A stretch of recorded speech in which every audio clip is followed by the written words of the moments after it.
What's good, family? It's your boy Just Blaze, host of the best NBA pod in the game, Above the Rim. Keep it locked each week and join myself and a special guest as we tackle the latest rumblings in the league. If it's happening in the NBA, you know I got you covered. Make sure you subscribe on all platforms and leave that 5-star review. Let's get it. Hey, Clay, I remember that thing you said about me that one time at that one game.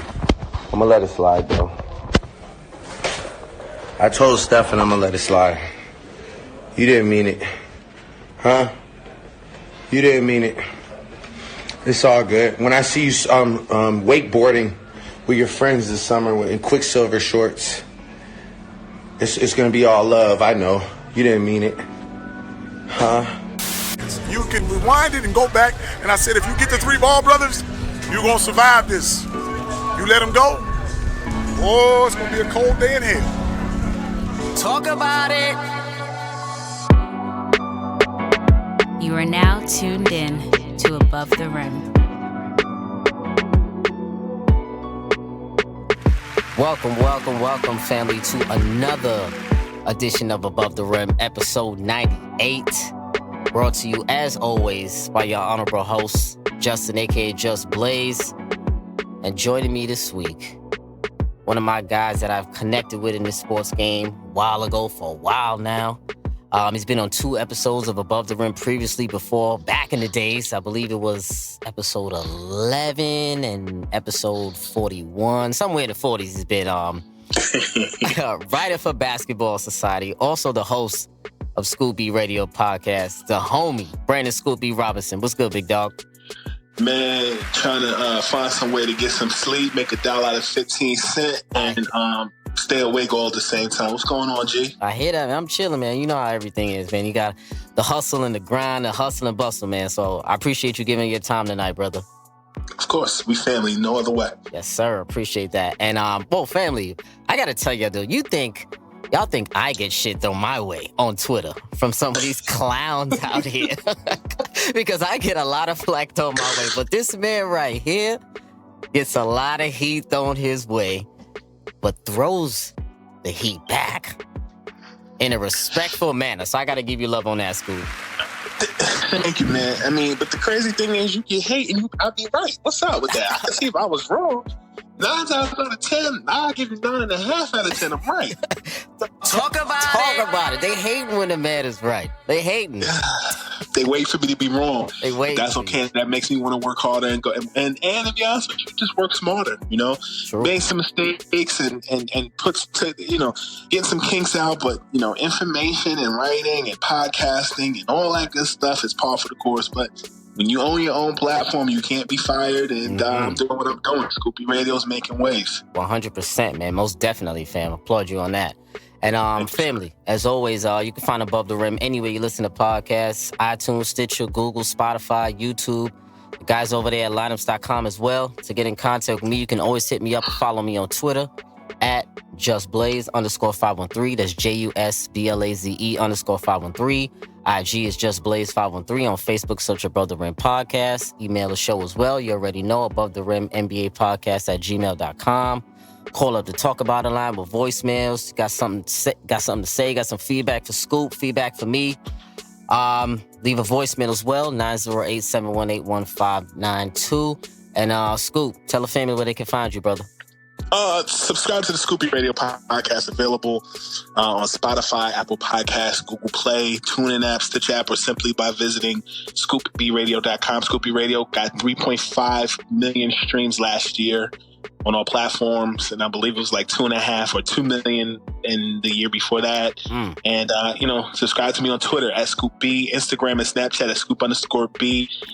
I feel like I'm forgetting something, but check out my work at Basketball Society as well as Heavy.com. We're making waves. Most definitely making waves. And that man is not that hard to find. I'll tell you that. Scoop. Not at all. My man is not that hard to find at all. But man, the Toronto Raptors gotta show them some love for winning the NBA Finals right now. I had the Raptors in 7.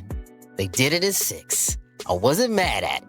I was very happy at the, more so than a Toronto Raptors win.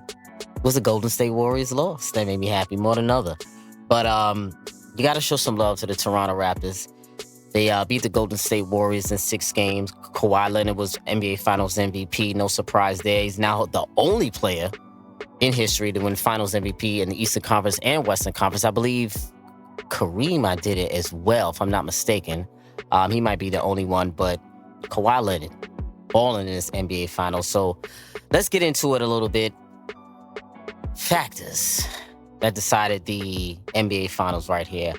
I gotta say, for me, the most important factor for Toronto winning this series over the Golden State Warriors, obviously, of course, being health, the number one issue, of course. But other than that, I feel like the skillful bigs is the reason why they won this series, Scoop. Even though on the surface their numbers look a little common, Ibaka and Gasol gave you 12 and 7, Ibaka gave you 11 and 5. But my thing is with the skillful bigs that they did have, along with Pascal Siakam, who also gave you a 19 and 7 coming into his own this series and this year as a whole. I feel like the bigs on the front line, they gave the Golden State Warriors a lot of trouble, and they played big, which to me was one of the most important factors for the Toronto Raptors, and which has been their main offensive weapon outside of Kawhi Leonard this entire year. Their guard play is okay, it's solid, but their front line is really their horse. And I feel like the front line, they did what they needed to do in certain games. Ibaka had a nice game here. Gasol had a nice game here. He disappeared in about 2 out of the 6 games, but it was okay. I'm going to show him some love there. But I would say, to me, I'm going to go with the skillful bigs for the Toronto Raptors and the front line as a whole.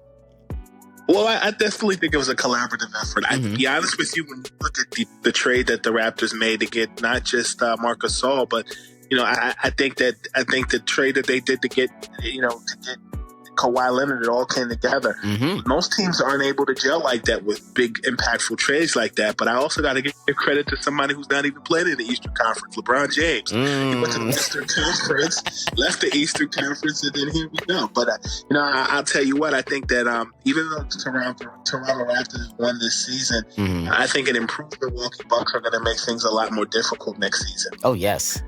And I think with a Golden State Warriors team that is hurt right now, obviously with Kevin Durant and Klay Thompson, who will most likely, both of them will miss most, if not all, of next season. That was why number one, the Lakers had to make the trade to get Anthony Davis, and 2, and this kind of goes to, I looked at the rundown, Kawhi Leonard with the Milwaukee Bucks improving and more.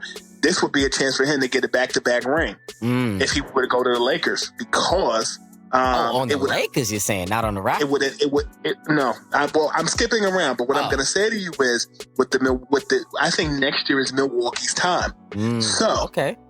Toronto is going to have a much more difficult path next season. They are the champs, but if the Toronto Raptors winning feels so much like Houston winning those 2 championships when Michael retired.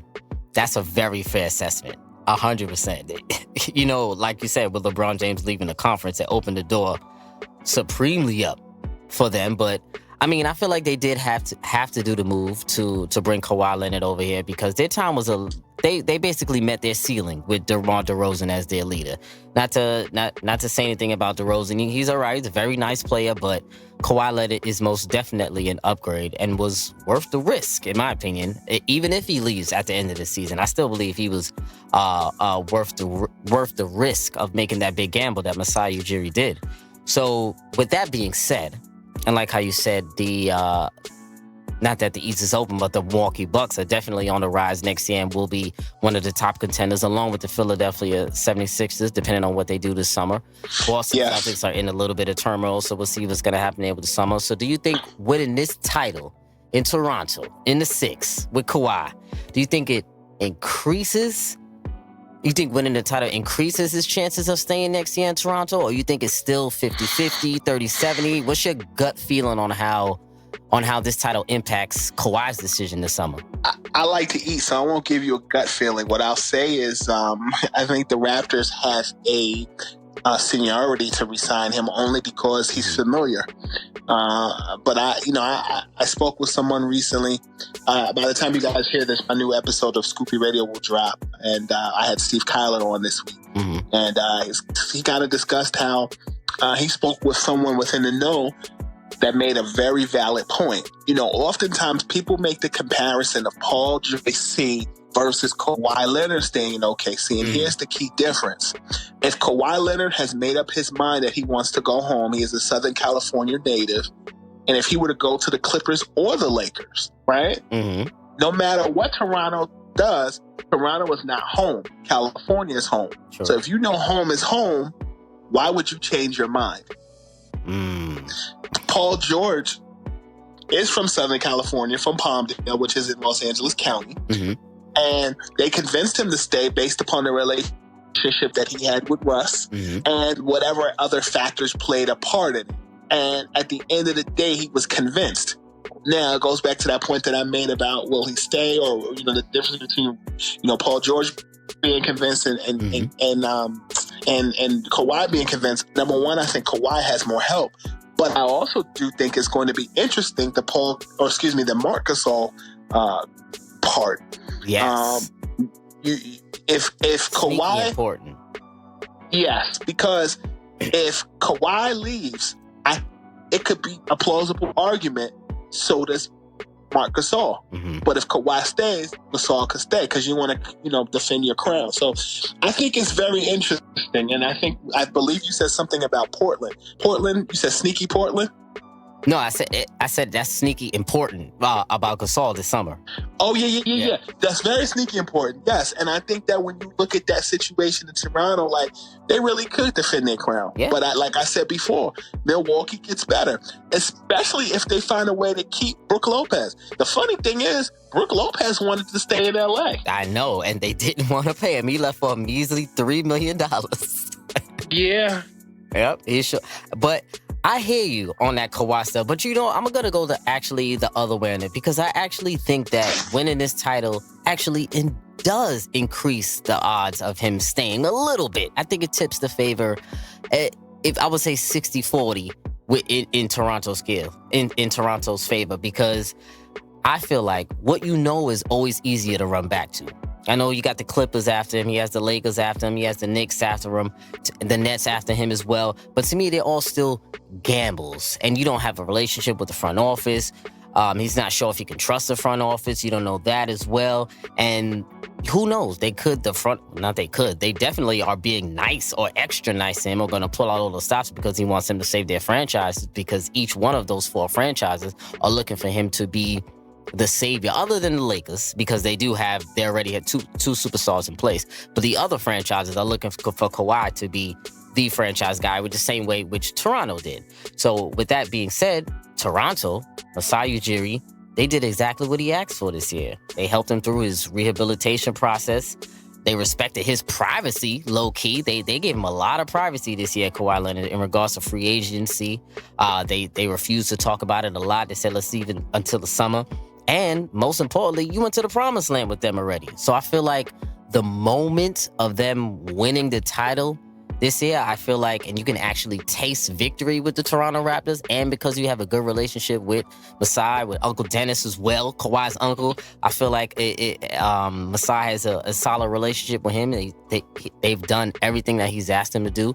So I feel like Toronto does kind of have the upper hand in regards to re-signing Kawhi. And I actually think Kawhi might sign with them, but a short-term deal. I think it'll be like a 2+1 with a player option, something like that. I don't think it'll be a 5-year, but I would say a 2+1, in my opinion. Yeah, I can see it. And I agree with you. Like I said, I think there's a rapport there. Mm-hmm. There's a relationship there. Now, I gave that Steve Counter thing as a tidbit, but I still do think that the Raptors have an upper hand because he's there and there's a relationship. Definitely. And also, I thought about the Clippers, too. I know a lot of people have the Clippers as a front runner, but I understand Steve Ballmer, Doc Rivers, great ownership team there. I know about them pretty well, with CP3 being one of my guys, so I know about their front office very well. But if you think about it, if I'm Kawhi, I'm looking at them from a little bit of a side eye, because think about it, the past 2 years in a row, they traded away their best player. Blake Griffin, they traded him away after he signed that 5-year deal. They shipped him off to Detroit within 2 or 3 months into the season. And then last year, they traded away Tobias mid-season, and he was their best player up until that point. So, I mean, when you're looking at Kawhi, I know it's California and everything like that, but you also have to look at the front office as well as, can you trust them as much as I've trusted Toronto? And if Young Metro don't trust you, I'ma shoot you. Exactly. It's gonna be interesting, man. It's definitely gonna be interesting. I'm not gonna lie there, 100% for sure. And on the Warriors side, they've dealt with two devastating blows. Kevin Durant with his Achilles tear, which has really kind of pissed me off how that whole thing went down, and how they cleared him to play and everything that goes into that. Clay tearing his ACL as well in Game 6. So the Warriors are going to have some injury challenges to face next season. So how do you feel like them as a team are going to adjust to the injuries that they have to endure next season? It's going to be interesting, and I think that they may even lose DeMarcus Cousins as well in the offseason. Yep. Let some tell it. He could be a Laker. The Lakers could go the cheap route and get guys like Patrick Beverley, and include DeMarcus as well. Particularly because, DeMarcus didn't hurt the Warriors. He was hurt. He was out. I think he averaged about 15 or 16 a game. Came back in January, got hurt in the playoffs, played again. But he would fit the Lakers situation. You look at Anthony Davis in that situation with him coming to the Lakers, and he's going to play a lot of the Chris Bosh role that he did with LeBron. But when you look at DeMarcus, that could help him as well. But you asked me about the Warriors, and what I'll say is this: I mean, Steph Curry, you saw him drop 47 in one of those finals games, and it kind of feels like he's getting the LeBron treatment. I put something up on Instagram, or I tweeted it, and then I screenshotted it and put it on Instagram not too long ago, and I think that this scenario, as I'm stalling, will kind of carry over into next season. I took a picture of Steph Curry and I posed this question. It was a picture of LeBron looking at Steph, and I said, Steph Curry is now getting the LeBron James treatment. Hurt team and forced to carry that team. 2015 versus 2019. In 2015, Kyrie was hurt and the Warriors were the new shiny toy. In 2019, Kevin Durant is hurt. Are the Raptors that new shiny toy? That's going to carry over into next season with the Warriors. You have Klay Thompson who's out. You have KD who's out. You have a returning cast of guys like Steph Curry, Draymond Green, aging veterans on that bench. Livingston, you don't know how he's going to look next year. Iguodala, another year older. Kevon Looney's hurt, but he was hurt in the playoffs. He should be back by the regular season, beginning. And Quinn Cook, Jacob Evans, McKinney, Jerebko. But are they trustworthy for an entire season? That's going to be the interesting thing, man. And it's interesting because I'll tell you how I feel about this. Rick Bucher was on the Scoopy Radio podcast earlier this year. And I told him that the Warriors ending, this was like an alternate ending to the Warriors, but like the Warriors ending before the injuries reminded me so much of the 98 Bulls at the end. Came crashing down. But the difference between that and the 98 Bulls and that is, the 98 Bulls, you kind of knew it was Michael's last season. Yeah. The lockout was the following season. Rodman ended up that year. Yeah, Rodman ended up going on to the Mavericks and the Lakers, and Scottie ended up, doing duty with the Suns and then Houston and then ultimately in Portland. You saw guys like Jason Cassey go to Milwaukee. Luke Longley, I think, went to the Suns, and so all those guys. A lot of contractual issues that year too. Yes, across Phil left, and then he ended up, with the Lakers. But ultimately, I felt like the Bulls were going to be the Warriors were going to be the new Bulls, and when you really think about it, that all happened with the Bulls in '98, and then '99 came around. It was a lockout short season. And then it started a Lakers dynasty after that, right? Yep, true indeed. Because you had the Spurs who won it '99, they beat the Knicks in '99, 2000, and the Lakers played the Pacers, and then they played the Sixers, then they played the Nets, right? And you took a break there, and then Yeah, so I look at the Lakers in that same category, as that, but I also look at the Warriors. Like the Warriors, it feels like they're passing that baton on. You're trying to find out who that identity is in the Eastern Conference. I kind of feel like when you look at the Toronto Raptors, the Raptors not only feel like they not only feel like Houston Rockets who won those two championships when Michael left, but I also feel like a better comparison is like the Pistons. The Ben Wallace business, Chauncey Billups? Yes. Ah, okay. Who just came out of nowhere, broke up a dynasty real quick.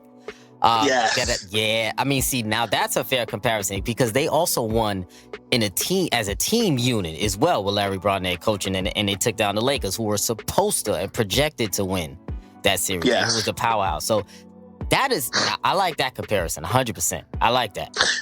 Yes, and so when you because when you look at the Cavs, like when they played Golden State in 2015, you just assumed, and you know what they say about assuming. You assumed that was going to be a built Cavs dynasty. The Cavs were lucky to get that. That was almost like their reparations in 2016 when Kyrie and LeBron pulled that off. Yep. But in 2015, they were supposed to have a healthy Kevin Love, a healthy Kyrie Irving, and LeBron James, along with Iman Shumpert, J.R. Smith, etc. Yeah, and then when you look at the Warriors, they capitalized off of that. They became America's darlings. Oh, they most definitely capitalized on that. And I guess if you want to be technical, they're still America's darlings because a Canadian team has the championship. Yep. Well, they are. Well, now they turn from the darlings to sympathetic figures now. The underdogs. Yeah. Now they're the underdogs, quote unquote. They're sympathetic figures. They're hurt. They're dealing with all these injuries. Steph gets his golden pass as he always does, which I might add, no one slandered him for how he didn't come up in that game 6 and make sure his team gets it done at the crib and his home floor. He down the stretch, he was nowhere to be seen. It was Klay Thompson was actually playing extremely well in that game before he went out. And I just want to throw that out there. Steph could have played a lot better, not getting close at the crib, as some of these other guys that they slander for, especially LeBron James when he doesn't get it done, and James Harden, Chris Paul, a lot of those guys. So gotta call a spade there. But he did have a decimated team. Yes, and that's fair to I guess to not get it done when you have a decimated team. But we always know how the Warriors are strength in numbers, literally. So they need all of their numbers in order to win. The only team I've seen like that. But hey, there's gonna be the West is not even just the West. The entire basketball universe is wide open next year without having to go through the Golden State Warriors as the stacked Golden State Warriors. So it's definitely gonna be interesting to watch, Scoop. What's good, Above the Rim family? Think you know fantasy basketball? You can win money on FanDuel tonight and all through the NBA playoffs. There's only a couple weeks left in the season, family, so don't miss out on your last chance to have some fun and win some money. Draft your fantasy basketball team for tonight's playoff action. It's quick, it's easy, and you can win huge cash prizes. Sign up for FanDuel using promo code LINEUPS and get a $5 bonus with your first deposit. Just visit FanDuel.com or download the FanDuel app, then draft your NBA playoffs team and play for cash. Make sure you use promo code LINEUPS when signing up. Trust me, family, it's worth your while. Yeah, Scoop, so let's talk about this Anthony Davis bomb that dropped to the Lakers. Now, I might call this episode Bombs because we damn sure received a bomb smack dab in the middle of our weekend on Saturday. Everyone heard the news of AD getting traded to the Lakers. Everyone had the alert. I'm sure you knew well ahead of time, or you had a little bit in the workings of this. So basically, if you didn't know, Anthony Davis is traded to the Lakers. So Brandon Ingram, Lonzo Ball, Josh Hart, 4 first-round picks, one of which being the number 4 pick in this year's draft coming up. A hell of a deal for both sides. And Scoop, I know you reported this on many occasions before, so let's get our thoughts out and discuss our thoughts in this deal, because we all knew this was coming eventually. LeBron finally gets his second star out there in LA, but at what cost? So in your opinion, do you feel like the Lakers gave up too much for Anthony Davis? Because this was a stacked trade, a major haul for David Griffin. I think that it was a much better deal than what was asked for at the trading deadline on February 7th when Del Demps was on the phone with Magic. But I think that it's a deal that is palatable for both. And I think it's palatable for both, and I think both will end up winning the trade. I think the Lakers win it now. I think that the Pelicans win it for the future, and I think the Pelicans will also win it for the future because there is a chance that on the draft day on Thursday, if Kings could in fact swing a deal with their picks to get Bradley Beal. And if they get Bradley Beal, that's going to change a lot of things because I think a healthy Brandon Ingram can help that team right away. You basically traded Anthony Davis and you got a new starting five. You have Brandon Ingram, you have Lonzo Ball. You also have Josh Hart who can shoot the lights out.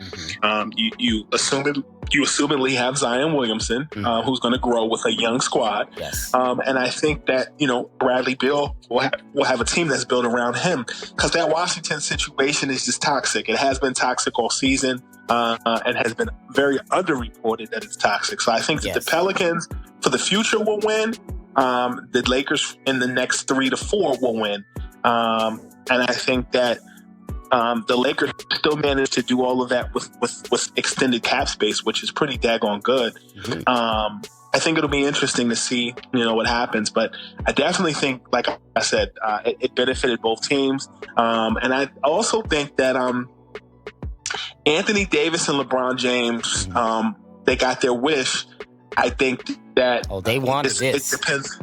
They wanted it. It also depends on what else you fill out the roster with. I've been on record saying that depending on what the Lakers and the Knicks and the Nets do in free agency, that'll ultimately be where Carmelo is. If you really think about the fillers, those are the fillers you're going to have. Yes. You're going to have Carmelo Anthony. You'll have LeBron. You'll have Anthony Davis if Carmelo ends up going to the Lakers. And then that's where the J.R. Smiths of the world come in, and that's where the Derrick Roses can come in, who's also unrestricted free agent this summer. So. You look at the situation with the Lakers as fluid, but they're definitely going to be a veteran roster. They're going to be rock stars like the Bulls, the Cavs, the Miami Heat were, and I think they have a 3 to 4 year. They have a 3 year window. I would say a 3 year window. 3 year window. Frank Vogel is going to. Coach this year. It'll be interesting to see, when and if Jason Kidd slides into that coaching chair. As I reported back in October and November, the Lakers were the team that were looking to hire Jason Kidd as their head coach. If Luke Walton was fired, and Frank Vogel, he has a good offensive philosophy. Don't get me wrong. But, the Lakers also have work to do as far as Kemba Walker or Kyrie Irving or even Kawhi Leonard, if that's what they decide that they want to do. So it's going to be a very interesting situation. But the trade benefited both teams for the now and the future. Yeah, see, I couldn't have said that any better. I definitely agree. I think this is one of the rare win-win trades because it fits both teams' agendas. So like you said, the New Orleans Pelicans are now in a new era. They want to get younger, they want to get faster and build on their new core. And the Los Angeles Lakers are in win now mode. It's obviously championship or bust if you're assembling a team like this or trying to assemble a super team as they are trying to. And they basically have a 3-year window. LeBron has a few more years left in his prime. He has 3 more years left on his deal. The last one, I believe, is a player option, so you can opt out there. And do they give up too much? It's tough to say because I definitely think this is going to hurt them in the future, in the long run, of course, like you said. But I don't feel like they gave up too much because they did keep Kuz, which I think was a very valuable young asset and it also helps them in regards of cap space as well.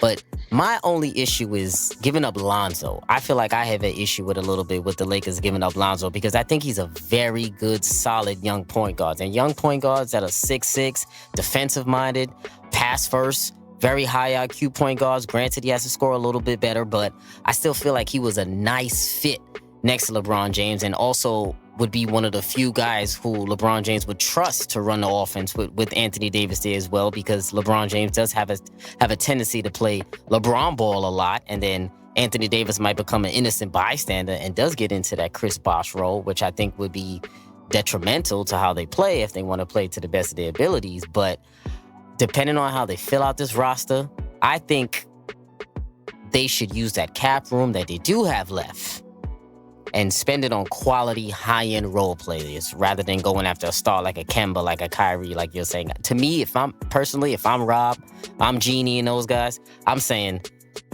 let's fill the roster with high-end role players rather than tacking on another star and then sign everybody else with veteran minimum contracts, in my opinion.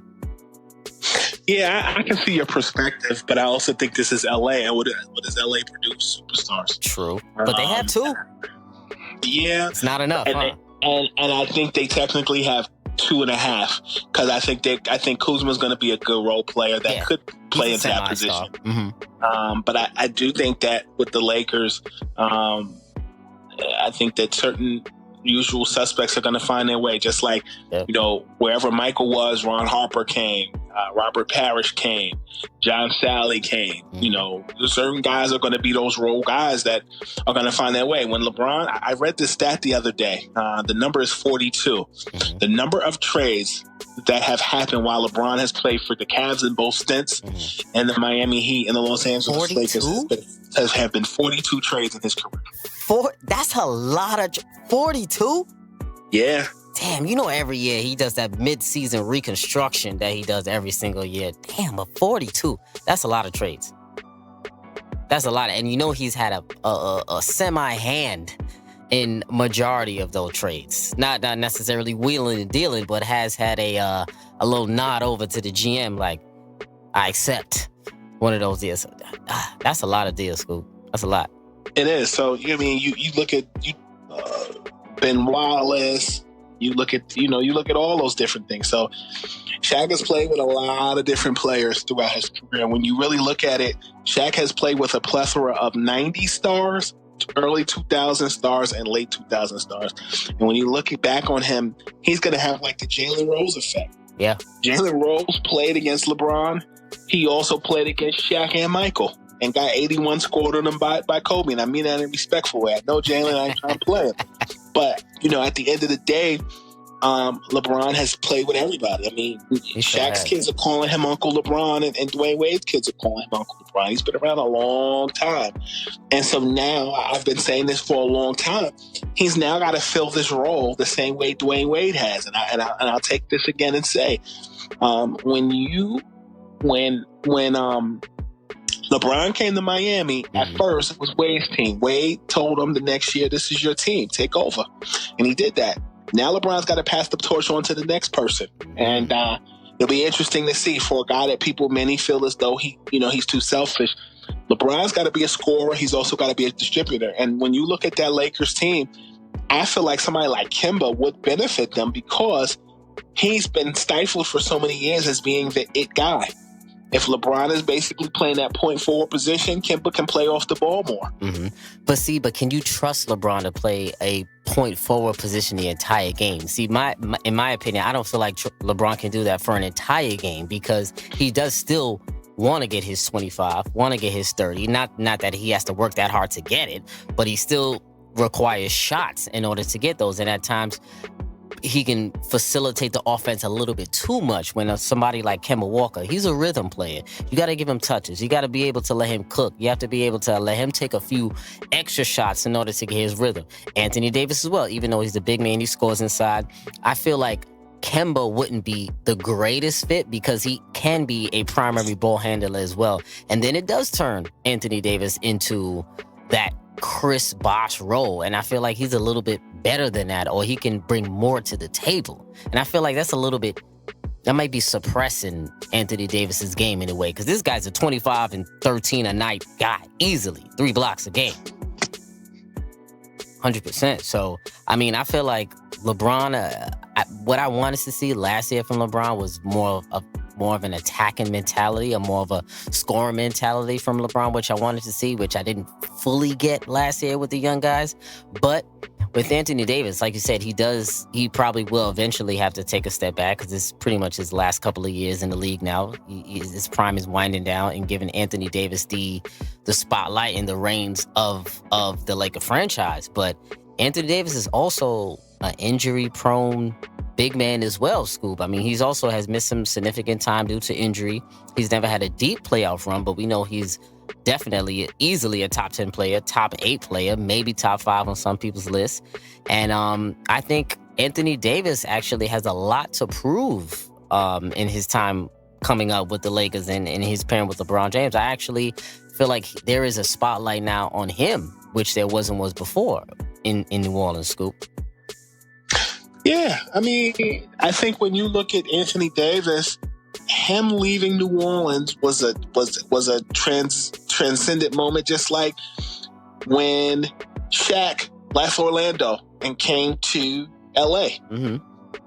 But I think it's not the same because I think Shaq was still like a top 3 guy. Davis, to me, is not a top 3 guy. No. Is he top 5 to you? Top 10. I got him as top 10 too, yeah. I don't have him as a top 5. Top 10 I have him as. But I think the NBA is so watered down as far as everybody being a superstar now. It's hard to say. Yes. Like, you know who your top 3 are. Yes. I feel like 4 through 10 is so subjective. It is. Because you'll have certain people who will say James Harden is because he's quote unquote a ball hog, he should be there. And then you feel like certain people feel like Steph Curry's the best player. And some people feel like KD's the best player, not LeBron. Mm-hmm. So I feel like it's so subjective. It is. I think and then you have certain people that feel like Giannis is better than Harden. Mm-hmm. Or vice versa. Mm-hmm. And that's all subjective and based upon what you like and the type of basketball that you like to watch or what you value in a play. Actually, some fans, I don't want to say fans, critics, reporters, whatever the case may be. It depends on what you like or what you value more in a play. Do you value defense more? Do you value intangibles more? Do you value scoring more? And usually whatever you value more is usually sways or dictates who you feel is a better player or not. Yeah, we on the same page. Yeah, definitely. I agree. I see that a lot. You know, on Twitter is out of control with that. 100%. Yeah, so actually with the and low key too, that young Pelicans core, it might be a very solid core for years to come. I definitely like the Zion and Lonzo pairing because I said before, if Zion coming into the league, he's got to have a distributing point guard to help him out get some of those easy baskets until he learns how to score in the NBA on his own. Because I think there's gonna be some growing pains on Zion. I'm not sure if people are still labeling him as a bust, or some people are labeling him as he's not gonna be as good as what he's projected. But I feel like the young guy, you gotta give him some time to learn how to score, and no one has even seen him yet in the NBA. And that's some of my issues with these comparisons now. Too many expectations put on these young guys. You gotta let them cook first. I agree. Yeah, definitely. But you also realize that a lot of guys have brands even before they stood foot on the NBA, and it's different. Like, LeBron changed the game. Kobe changed the game too, but differently. When Kobe came into the league in '96, his rookie year, in my opinion, he was better than Jordan in his rookie year. But here's the difference. Michael had to work 10 times harder as opposed to what Kobe had naturally. Oh. Yeah. When you look Michael worked on his game, evolved and elevated when he got in the league. 100%. Yeah, we on the same page. Yeah. And I think that when you look at LeBron, he changed the game because he came in an era with guys like Lenny Cook, guys like OJ Mayo, guys like Carmelo Anthony, where these guys were slam legends. But when you look at guys like Lonzo, LaMelo, LiAngelo, and actually where we forget is the Brandon Jennings and the Jeremy Towers of the world, who made it possible for a LaMelo Ball to travel across the world. And I think that when you look at today's game, guys have blue checks before they walk across the stage for graduation. Yeah, that's true. Yeah, you know what adds to their aura outside too. Yes. Yeah. But to me, that's a carryover to LeBron getting the free jerseys and his mother getting the insurance policy to purchase his Hummer. His Hummer. Man, I still remember that story. That was a funny story, man. So much was made out of that Hummer purchase. He capitalized off of his own name and his likeness. What's the problem? Exactly. I saw nothing wrong. I'm just remembering now the fiasco that the media was trying to make out of that, and him having a hum on his mom board. I'm like, man, let him live, though. Let him live. So much was made out of that. It was ridiculous, man. So we're gonna be looking forward to that and the draft coming up as well, man. Scoop, my brother, it's time for the crossover segment. Not a game. We talking about crossover practice. segment, family. I'll be throwing out different comparisons from players with different eras. A man Scoop asks his GM and he tells me who he would take out of the two in their prime if he was building a team. First up this week, building a squad, Scoop. You taking a prime Glenn Rice or a prime, I should say now, Jimmy Butler. Got both of these on the table. Let me give you the correct stats. Glenn Rice, 18 points per game, 4 rebounds, 2 assists, 1 steal, 45% from the floor, 1-time champ, 3-time All-Star for the man Glenn Rice. Jimmy Buckets, 16 points per game, 5 rebounds, 3 assists, 1 steal, 4-time All-Star, 1-time Most Improved. Got both of these boys on the table. Scoop, you building a squad. You taking prime Glenn Rice, or you taking Jimmy Butler? I'm taking a prime Glenn Rice, and not because I'm a fan in the '90s, but I've actually covered and interviewed both. And Glenn Rice, to me, people remember him during his Lakers days and his Charlotte days, but my man was a problem in Miami with Ronnie Cycli and Steve Smith. Yes. And so, you look at that team. I mean, Glenn was dunking on people. This was before he was wearing those knee wraps, the little bars. I mean, Glenn Rice was putting in work. I'll tell you a funny story. Glenn Rice played. Number one, he's the man because he hollered at Sarah Palin before we was thinking about her. I heard about that story. Yes. Yeah. 2, me and him and Jerry West have something in common. We were all born on May 28th. And then lastly, he was on the Charlotte Hornets team that had Anthony Mason, the late Anthony Mason, yes, B.J. Armstrong, Matt Geiger, David Wingate, and more. And I'll never forget, Glenn Rice and I were supposed to do an interview before a game, and he told me he couldn't do it, call me. So I called his house, and I was on hold. And while I was on hold, in the background, all I heard was the beginning to the Boy Meets World theme. And we ended up playing phone for like a week. Mm-hmm. But he left his voice message. Hey, this is Glenn Rice calling for Brandon Robinson. Call me back. And the fact that he was so gracious to me and ended up doing the interview, but was good with his time, I never forgot that. Mm-hmm. So while I'm subjective because of May 28th and because of him giving access to me, I also remember those Miami Heat days. Yeah. And I also remember his Michigan days. He was a problem. Glenn Rice was a major problem. I always give love to Michigan alums. I'm always a big fan of Michigan and UConn programs and basketball teams. And Glenn was a major problem that a lot of people forget and a lot of people sleep on. He was a problem in those Miami days. Young Steve Smith over there. And when he went over to Charlotte, that's really, I feel like, when he got the spotlight or the recognition that he deserved after he got traded to Charlotte in the Alonzo Mourning trade, which brought him over there to the Miami Heat with Pat Riley and them. And like you said, Mason was over there. The late Mason was over there. What a tandem. I believe Glenn was over 20 points. I believe he was only there for about 4 years and was over 22 points each one of those 4 years he was there. And he was a machine-like scorer. And silky smooth, too. Silky smooth post-up game, three-point shooter. Does Glenn Rice ever get mentioned with some of the greatest scorers ever? He definitely doesn't, does he? No, because I feel like there are such a glut of just great 90s players. Just like I look at the 90s and I feel like we were so spoiled with big men between Hakeem, Robinson, Duncan, Shaq, even like Kevin Duckworth. Like, I mean, he wasn't a 20 and 10 guy, but I mean, he went to the finals in 92 with Portland. Like, he was a presence down low. So I just think we're spoiled. Yes. Cliff Robinson, too, was another big man that people sleep on. There was a lot. They definitely were spoiled. Well, I feel like spoiled in general were just stars. I feel like the quality of stars were a little bit better. They required more. I feel like back then it wasn't just numbers generated as it is now. Yeah. So we're on the same page. Yeah, definitely. Yeah, I definitely agree. Next up, both on the table, taking a prime Jason Kidd or a prime Russell Westbrook. Let me give you the career stats. J. Kidd, 12 points per game, 6 rebounds, 8 assists, 2 steals, 40% from the floor, 1-time champ, 10-time All-Star, 5-time All-NBA, co-rookie of the year, 4-time All-Defensive First Team, 5-time assist champ.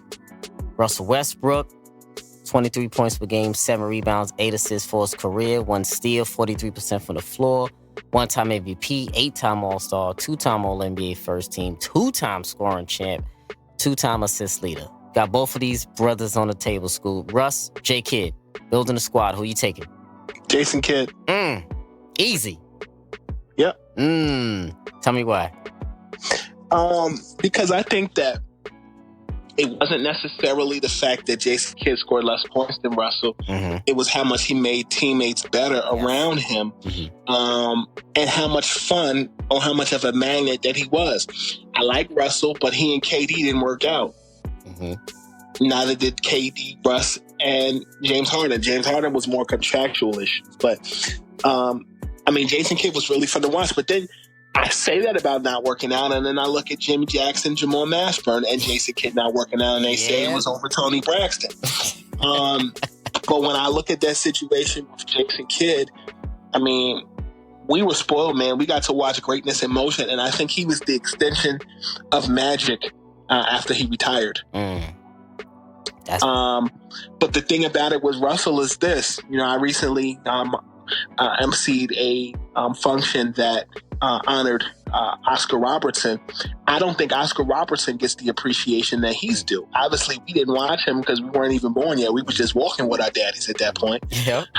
But Oscar Robertson, they say, was Magic before Magic, and LeBron before LeBron, and not so much from the play on the court, but his impact off the court. So I think that when you compare, Russell meaning Russell Westbrook and Jason Kidd, it's easy to make the comparison because we think distributing point guard versus scoring point guard. I think Russell's story is still being written. Yes, I definitely agree. I definitely think he's still being written, but I got to go with Jason Kidd for me, easily, honestly, Jason Kidd, just because of the type of point guard that I like in particular. I love ball distributing, high IQ point guards. And I know Russ probably might be the most athletic point guard in history, but Kidd, to me, I would say top 5 highest IQ in NBA history for me, Jason Kidd. I would have to go probably top 5 if I could go off the top of my head. MJ, IQ, LeBron got to be up there in highest IQ. Magic has to be up there, highest IQ. I'm going to throw Kidd up there. And I might throw CP3 up there for highest IQ. I put Isaiah higher than him. That's fair. Higher than both, than Kidd and CP? No, higher than CP3, okay. Especially because he's won championships. And he's a Hall of Famer. You see, that's the difficult part when you're comparing. Because I think, obviously Magic's story's been written. Chris Paul, I think, is at a lull. And not the same kind of lull that Carmelo has. It's just different. CB has a lot of pressure on him right now to win the title. A lot. Yeah. Oh, hold up. You about to add something? No. Oh, okay, I'm agreeing with you. Oh, yeah. He definitely has a lot to prove right now. I've had countless arguments with people about Chris Paul about what he has to do right now. So he needs to get that done. But I'm going with Jason Kidd as well. So I agree with you there, man. Most definitely, for sure. So before we wrap this up, you heading to the draft, or you got anything going upcoming with the draft? Scoop? Yeah, I'll be talking with all those guys the next couple of days, man. So you'll be checking out for that on Twitter and Scoopy Radio. Most definitely. Are you heading over there to draft also, or not really? I'm not going to be at the draft on Thursday, but I got one-on-one time with a lot of those guys on Tuesday and Wednesday, so you'll be seeing my stuff. Okay, I know a lot of the fellas are in New York City right now. It's going to be an interesting day out there in the Barclays. It always is. And of course, sir. Real quick before we get on out of here, Do you see the Knicks trading that number 3 pick, or are they taking RJ? I think they're going to take RJ, but I think that the Knicks should kind of build from the ground up rather than this guy down. Okay, that's fair.